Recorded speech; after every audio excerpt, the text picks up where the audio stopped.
Hi everyone. So this video is, the theme of the video is I've got this camera and I put it on this plane. This is a PT-17. It's a Stearman from E-flite, but it's got this Navy paint job on it. The point is that this whole activity of mine with the video camera and some other things that happened when I took it out to the field, what I wanted to get across with this video is that there's no end to things that you can do in the RC hobby. And, every time I go out to the field, I'm always trying something new. And this time, it was this camera. And while I had the camera on the plane, there were a whole bunch of other things that came up when I went to the field that was also kind of new. None of this is to imply that what I'm doing is like groundbreaking or revolutionary. It's new to me. It's things that we know we can do, but it's sort of an opportunity for me to kind of experiment and try things that I haven't done before. And so I'll point out some of those things in this video. So, if we look right up close here, you can see that I glued a couple of popsicle sticks to the struts there. I used hot melt glue in fine crafting fashion. And then what I did was I just took the strap and, attached it to the popsicle sticks. It's pretty simple stuff, right? And I was kind of worried about this camera falling off because, if it kind of falls off of a quadcopter, there's probably a pretty good chance that you can find it. But if it falls off a plane, it could fall off in the middle of the swamp or the woods or who knows where, and it's gone forever. But the good thing is, this camera came with, this nice leather strap, and it has kind of a rubbery coating. So it's really stuck on there really good once it's in place. And the last thing I want to note, I kind of want to point out on this mounting is that the strut isn't completely vertical. It's tilted a little bit. So I did add a little bit of a balsa wood shim to one of the popsicle sticks to straighten it out. I don't know if that makes a difference in flight. I hope when you watch the camera footage that you appreciate just how level the camera is with respect to, well, you won't notice it at all because my flying is kind of all over the place. Let's go to the field and have a look and see what happened. It was a pretty windy day at the field today. It was a Tuesday, and we had a lot of people turn out, which is unusual, but there wasn't a whole lot of flying going on. People did fly, mostly until they had enough of the wind, and then they packed it up and left. But I want to sort of mention something about the Stearman. The ground handling on the Stearman is really, really bad.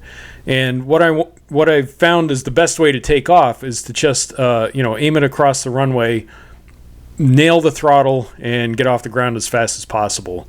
Too much ground roll results in it kind of wallowing around, and things can get out of hand pretty quick. So here we go. Up and away.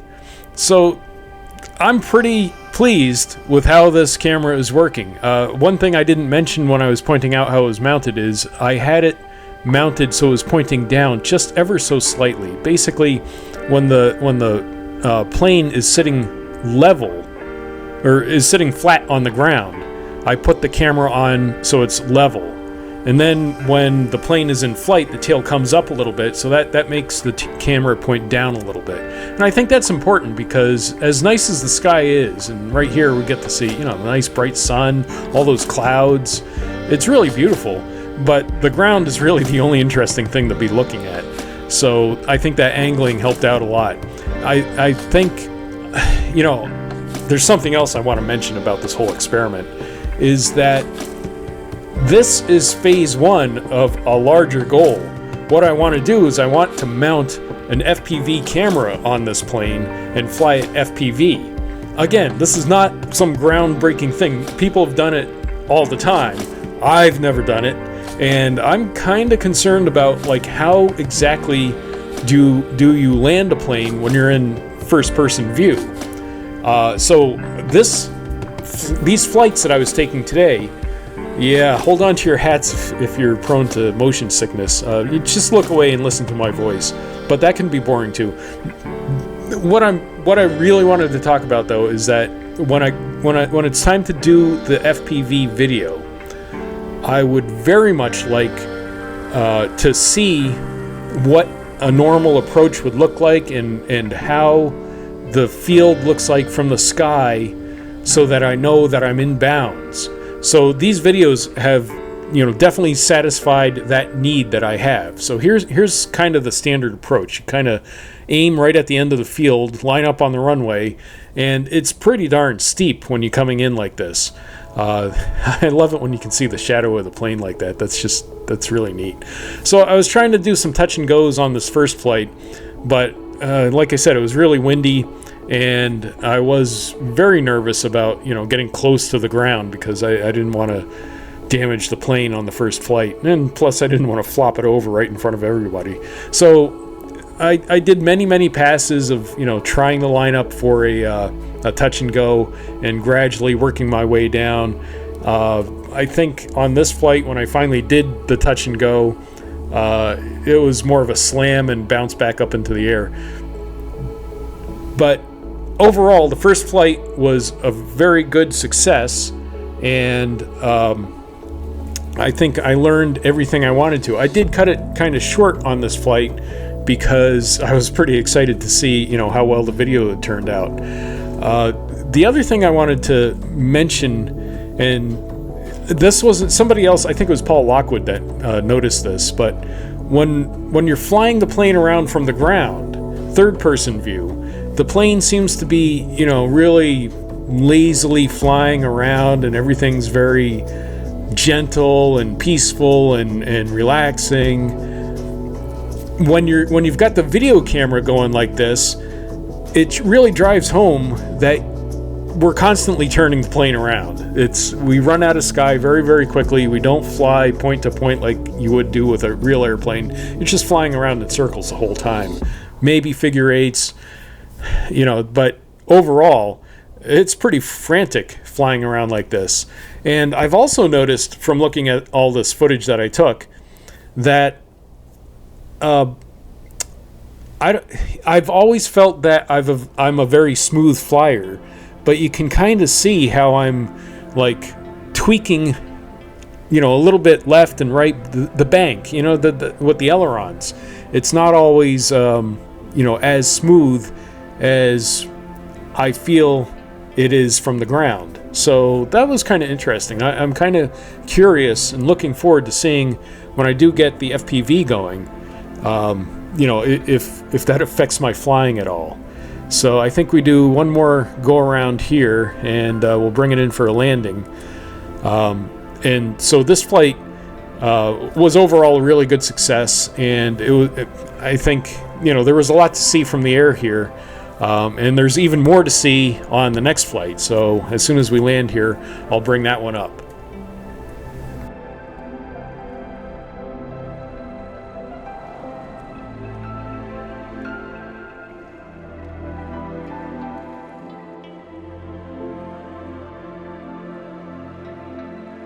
So you remember at the beginning of the video, I said that there were a lot of things that I got to do that would help me sort of like progress as a pilot. And one of the things that came up on this flying night was Paul Lockwood mentioned that if I can fly an inverted figure eight, that I could become qualified as an instructor pilot. So I thought, yeah, that would be fun. When he first said do an inverted figure eight, I was thinking vertical, like a outside Cuban eight. But no, he's just meant roll upside down and fly around in a flat figure eight. So I started out the flight by practicing that to see if I could do that. So because the Stearman is not really great for flying upside down, it'll do it, but I found actually it was one of the things that was really, really challenging about flying upside down with the Stearman is that with the two wings, it can be hard to like figure out if it's pointing up or down. I was just a little bit challenged with orientation, and also because I'm not familiar with flying this plane, I took it up pretty high, and that makes it even harder to judge, what's up and what's down. So I'll skip ahead here to when I did the official figure eight for my qualification. I started out by heading north and then rolled it over, and so it's a turn to the left to begin with, and I think it's the left. I mean, when you're upside down and you turn to your left, is that a left-hand turn or a right-hand turn? Nevertheless, here's the opposite turn to bring us back around to the south, and I think that completes a full figure eight because I ended up going the same direction I started with. So there it is. That's my figure eight. I guess now I'm an instructor pilot. On the third flight, I wanted to take on one of those challenges that I'd always wanted to in the past, and that's to fly up as high as possible while recording on video. I always had this idea that, if you can fly up really high, you can see further. I guess that's not so crazy, but I wanted to do it for myself. Again, I'm not doing anything groundbreaking here. I'm just doing something that I personally haven't done. And I haven't flown an aircraft really, really high while recording video. I tried it with the drone, but the drone has its own challenges with doing that. The plane, being able to watch from the ground, I can see how high it is, I can see where it is. I feel a lot more comfortable flying it way up high. But even then, when I got way up here, it was hard to fly the plane because it's so far away. So I only went up there very briefly and flew and took a few pictures. And then I started doing my aerobatics. So flight 3 was a fun flight where I got to go up really high. I kind of wish now that I'm home and the camera isn't rolling anymore, I kind of wish I had spent more time way up high so I'd have more footage to look at. The one thing that I kind of was hoping that, maybe I wanted to see was, would I be able to see my house from up here? No chance. There's hills in the way, and it's really even hard to tell beyond a couple of miles what even I'm looking at. So there was some definite limitations in what you can see from the sky, but there were some other interesting things that I could see from the sky, and I think I want to take a moment to talk about that right now. One thing that a lot of people pointed out is that these propane tanks are actually really small compared to the size of that parking lot. I think when we're flying around, we're always sort of the thought of those propane tanks looms large, but in reality, they're just a very small part of that overall factory that's right there off the south end of our runway. The other thing that I found kind of interesting is that there's plenty of trees down here, but then the tire place, which is that building that just sort of went off to the right, the tire place is really in close, and I think it's a lot closer than I had realized. So that was kind of interesting to see from the sky. The final thing that I wanted to point out was, again, to the north end of the runway. We'll turn around and go back that way. Is there's a house that's sort of to the northwest. I'm kind of flying right at it right now. There's a house here, and it's got an enormous garage. And that is really close to the north end of the runway. I was kind of surprised at how close it was. It's not in any way going to cause any trouble because it's behind the flight line. Nobody should be flying back there anyway. But I never realized how close it was. So that was interesting to see. I also noticed that the swamp here, it kind of veers off and goes further north than I realized. Doesn't really matter. There's nothing we can do about it, but it is there. It's kind of interesting. I think this next maneuver is a stall. Yes. Oh, yeah. What do you call it? A spin. So that was pretty terrifying, although I bailed out pretty quick. There is still plenty of altitude to bring it down and make a more exciting video. But, you got to draw your line at how much risk you're willing to take for a video. Yeah, third flight was a success as well, and I think, because this video is getting kind of old, I'm just going to go to the last flight of the evening. So by now it was starting to get dark, and everyone had left, so now was my chance to try out something that I hadn't done with this plane before, and that's to try taking off and landing from the grass. Well, I shouldn't say I've never tried it before. I have landed on the grass inadvertently in the past. I've tried taking off from the grass before, but that takeoff right there was the first time that I actually managed to take off from the grass successfully. And what I found out is that the trick to doing it is to just hold a lot of up elevator. And being an electric plane, when you nail the throttle and hold a little bit of up elevator, it does leap off the grass pretty quick. If I don't hold the up elevator while it's in the grass, it'll tend to nose itself right over. So I was pretty proud of being able to get off the grass there.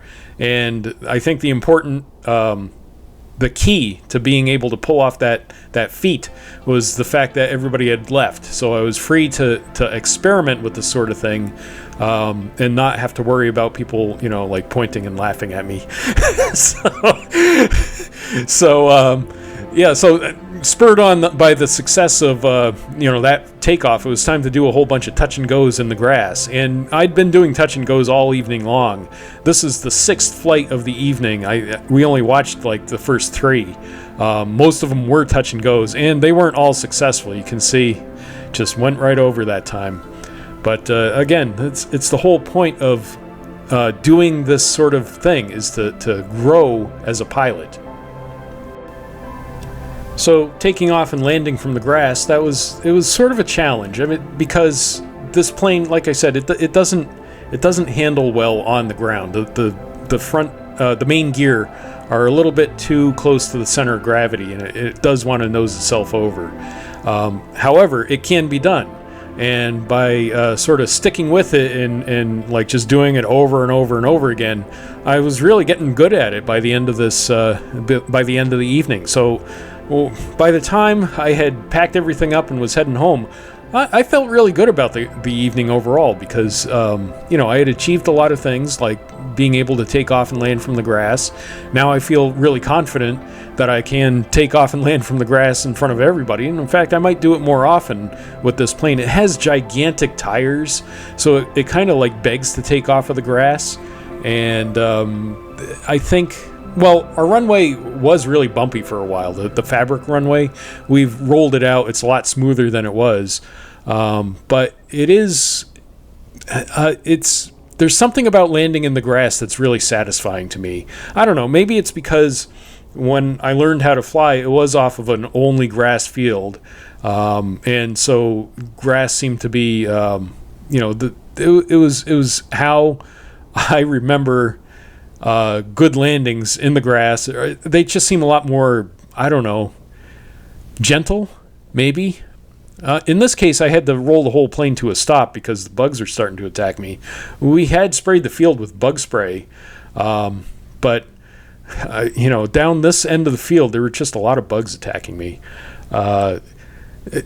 Look at how nicely the plane taxis around on this part of the runway. This is where all the flooding was before, and you can see that the grass is coming back, but it's pretty sparse, which makes it easier to fly a little plane like this off of the grass, because there's not that much there to slow the plane down. It's easier to get into the air a little bit quicker. So I think I'll just play some music, and you can enjoy watching the last of the touch and goes, and maybe the next time, who knows what I'll challenge myself to, but it'll always be, it's just something a little bit different. Maybe it might even be just doing some of the things that I have already done before, but trying to get a little bit better at doing them. I think the time before I went flying, it was loops. I just wanted to really get better at loops, so I practiced those over and over and over again until I was sick of it. Same thing with touch and goes today, and I think I do have a nice visualization of what a normal approach should look like. By the way, these passes here are at full speed, and they're pretty darn low. I wouldn't normally fly that low. No one was around, so it was kind of fun to give it a try. Anyway, enjoy the rest of the video.